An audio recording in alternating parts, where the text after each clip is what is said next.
In medieval philosophy, upon which the medieval Catholic Church was built in an attempt to integrate the gospel with rational thought, Aristotle served as a foundation. You've probably heard of him, perhaps the greatest philosopher, alongside Plato, among the Greek philosophers. Let's take a moment to discuss this and explore its implications for today. Welcome to the Sebcast, where we turn our beloved stories on their heads, examining what history might have overlooked and discovering anew together as we grow. In Aristotle's list of attributes, he said the highest attribute was to be substantive, to exist. A much lower attribute on his list was relationship. The substance was therefore undoubtedly more important than the relationship. Thus he defined the human person as a rational substance. That definition of the human person has, in a certain sense, persisted into modern times. You are an individual rational substance, you are. And you are. A highly individualistic idea. We have no evidence that the gospel influenced Aristotle. Relationship was a lesser attribute of lesser importance. It's about being present. I've been saying for years, if you know how to be genuinely present with anything, even a sardine can convert you. You will know actual presence once you know how to be present. This is good stuff. It works for most people, including those from modern and postmodern backgrounds, because it is not ideological, it is not abstract, it is relationship-based. Let's now look at the definition of a person, and it's worth it. It won't be too abstract. The word person, from the Greek persona, the same in Latin, literally means through sound, personae. The words were taken from the Greek theatre, specifically the megaphone depicted on the Greek mask, as they didn't have microphones like we do today. And these Greek masks were called personas.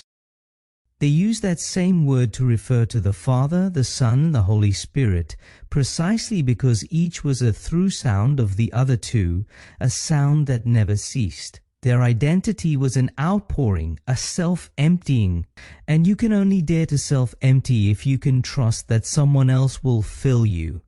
Otherwise, you won't. You can preach to Christians as much as you want, you must die to yourself. They won't do it. They won't do it. Because I need to be reassured that my supply will be replenished. Now we see that mystery solved in the Trinity, which is, of course, the way love works. That same word was used to explain that God was not an isolated identity, but three persons.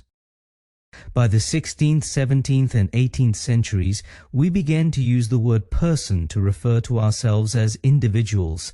Now, initially, it was correct. You too, me too.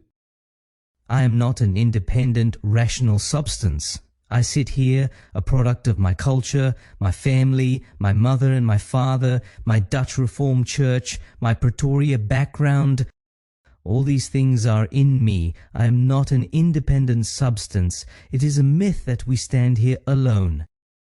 Hopefully, you now understand what happened and why individualism has diminished the gospel's power. Because what was supposed to be a corporate, shared, participatory identity created in the image of God, who is himself a shared, participatory identity, is what we have made. And we use the word person. Sebastian is a person. Jan is a person. Sani is a person. It turns the meaning 180 degrees around, the exact opposite of what it once meant. It is astounding. Many people ask me why they should go to church. They can serve God on their own, and that's what we're dealing with. We try to send individual persons who attempt to define themselves by their private dignity or private unworthiness, one is as bad as the other, to heaven. The whole paradigm is bankrupt. It's not going to work. Technically, bankrupt is probably the wrong word because it's not bankrupt. You can make money out of it.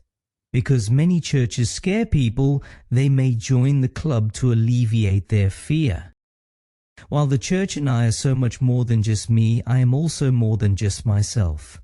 God is Father, Son, and Spirit in relationship equally and present now. Until tomorrow, take care.